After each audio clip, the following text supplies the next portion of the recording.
Hey, my glorious friends, I'm your friend Kevin, and this is your Divine Daily Rust. So, we are in the angel numerology 22. Now,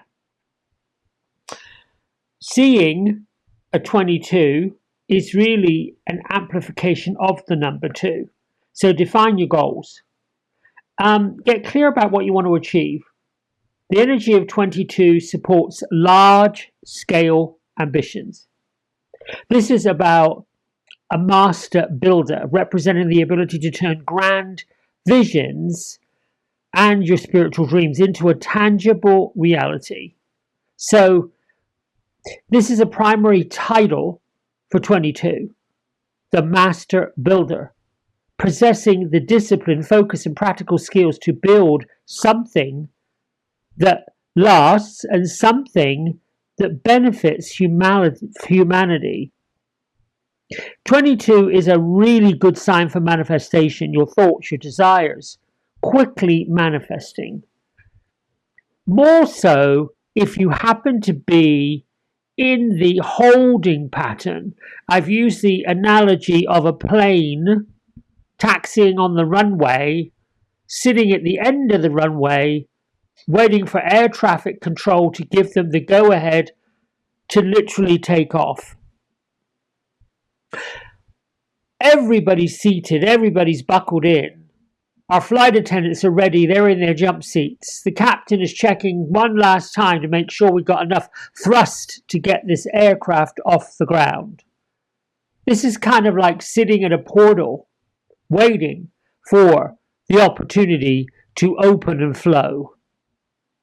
Now, the moon today, my friends, is in the sign of Capricorn. And as the moon moves through ambitious Capricorn, it's a really good time to make a plan for whatever it is you want to achieve in your life. Ask yourself, well, where do I want to be in 6 months from now? What do I want to be doing? Who do I want to be? Who do I want in my life? That's really good planning. Who in your life is supportive? What in your life does well? What in your life is moving in a good direction? Now, once you've got all of that harnessed, your subconscious might be kicking up a little bit of dust. Yeah, well, from the past programming. You might find naysayers. You may come across things that they don't make any sense anymore. I personally have had a bit of a battle with whether or not to discard photographs, literally physical photographs. Going through photograph albums, I'm noticing that while they are images of me and other people and situations in my life, they don't have any vibration to what I'm doing now and who I am now and what I've become now. They were part of a journey at the time that the photograph was captured, and they could tell a story, but to who? I find myself all the time wondering, and it's been a theme my whole life, who would care about this? Who would want to know about this? Unless it's really something quite pivotal, something quite unusual that did make a difference on humanity. But can you imagine way back when masters such as Jesus, Melchizedek, this one, Mary Magdalene, Mother Mary, Kuan Yin, all the great spiritual masters of ancient times, Isis, Holy Amethyst, Saint Germain, all of them, the archangels, they didn't have cameras to capture. They didn't have, Kodak or the paper or the chemicals. And we can always go back in our mind and remember things the way we want to remember them. So I should probably point out, do you recall events in your past with that sense of, that was a good time. That was great. Yes, that was good. Or do you recall a time when, not so much. Don't know. Going back on all kinds of these photographs, they can take us back into the past, but what is that going to do? We've been saying for months, maybe for more than 2 or 3 years, definitely since the global pandemic, we should release the past and smile at it. Then embrace the now. The now, this minute, is what we've got. I think sometimes when we get stuck in the past, we get stuck in the energy of it.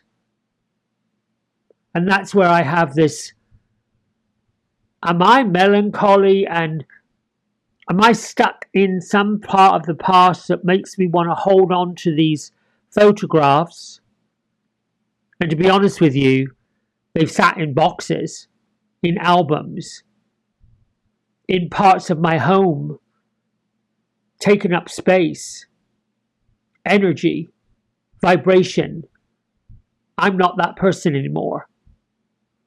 So what do? Have a bonfire and burn it all? Don't know. Not sure.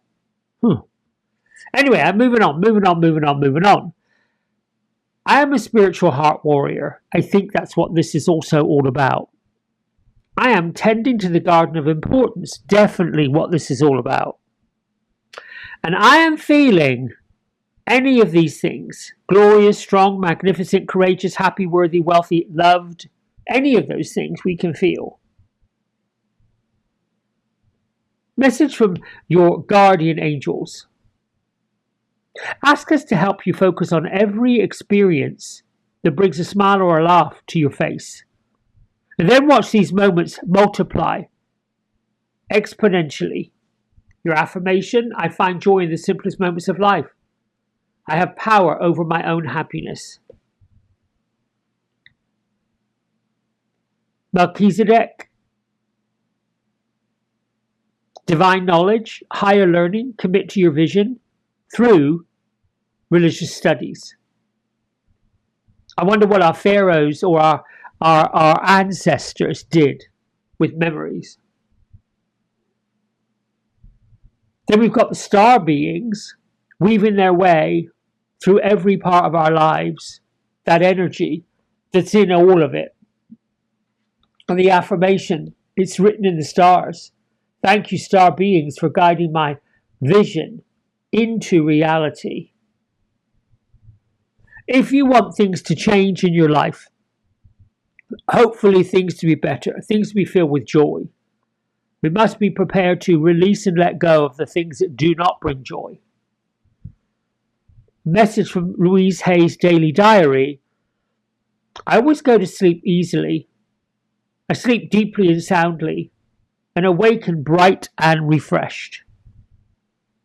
That would be my go-to. Me personally, I'm now going to have an experiment where before I go to sleep, I've started doing it a little bit, but I don't always remember. Watching, reading, doing, listening to something of an uplifting, motivational something, and letting that let me drift into sleepland. Because they say you let go. You let go of life, you let go of the physical, you let go of everything while we're sleeping. The body gets to completely rest. And then you usually should awaken refreshed, not with the burdens of the past. Now, our tarot card for today, that I pulled last Sunday, I think it was, I gave a reading for the whole week. And if you remember, there was a question. And the question at the beginning of the week, which was last Sunday, let me see if I can find my notes. What might become possible if you stop protecting yourself from the very change your intuition has already told you is coming? And did the reading this week did the reading this week and the tarot spread create joy for you, create a story for you? What was the story? And if you remember, Sunday began with intuition. Saturday, today, is ending with the truth. And it's been a journey. been a real journey. And this week is ending with the Three of Swords. Now, typically, most tarot readers, study of tarot, would say this is the heartache card. This is the sorrow card. The heart's broken in this image. The man here is crying. There's two swords to his back and the one sword in the front. But here's the truth. The truth has a way of clearing the heart space, whether it's in tears, melancholy, regret, any of those things that we do experience as part of living in this physical environment. But it also has a way of cleansing the soul. So don't end the week by frightening people with heartbreak stories. After everything proceeding today, it looks like much more about emotional honesty, clarity, acknowledgement, processing, and release. Just as I was saying, my little bit of a pondering over, should I discard those photographs? Photographs of when, look at this, look in a book. Oh, we've got two cards that flipped. Okay, let's get both of them, these fairies. Do I look in the photograph albums, keep the ones that bring me joy, and ones that don't spark any kind of emotion whatsoever, and let them go?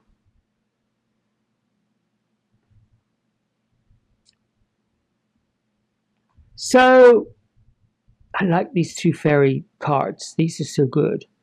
Shine from within.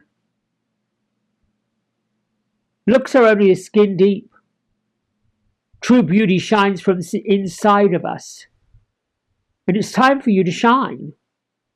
This is a time for self-acceptance and for revealing your truth and your beauty. And our second fairy says, look in a book. Whatever your question is right now, whatever you're pondering, whatever you're thinking about, whatever you are wanting to know more about, you'll find the answer in a book. The words you find will bring the insight you seek. Goes along with Melchizedek, higher learning, star beings, written in the stars, being a heart warrior. I think this reading for today, this divine blast, with the moon moving through Capricorn making plans, with the feeling of cleaning the deck, letting go, and this higher knowledge is going to help to balance out the doldrum energy wherever you live in the world. You're going to have contrast. Abraham Hicks talks about contrast through Esther. Abraham says there has to be contrast for us to teach. For every problem, there are two answers. The answer you want and the answer you think you're going to get. What are you going to choose? You want the answer you want. That means you've got to change some of the things you're doing. So you get what you got because you focused on it. Think about that. We all get what we have now because we focused on it. You want to focus on something else if you want the future to change.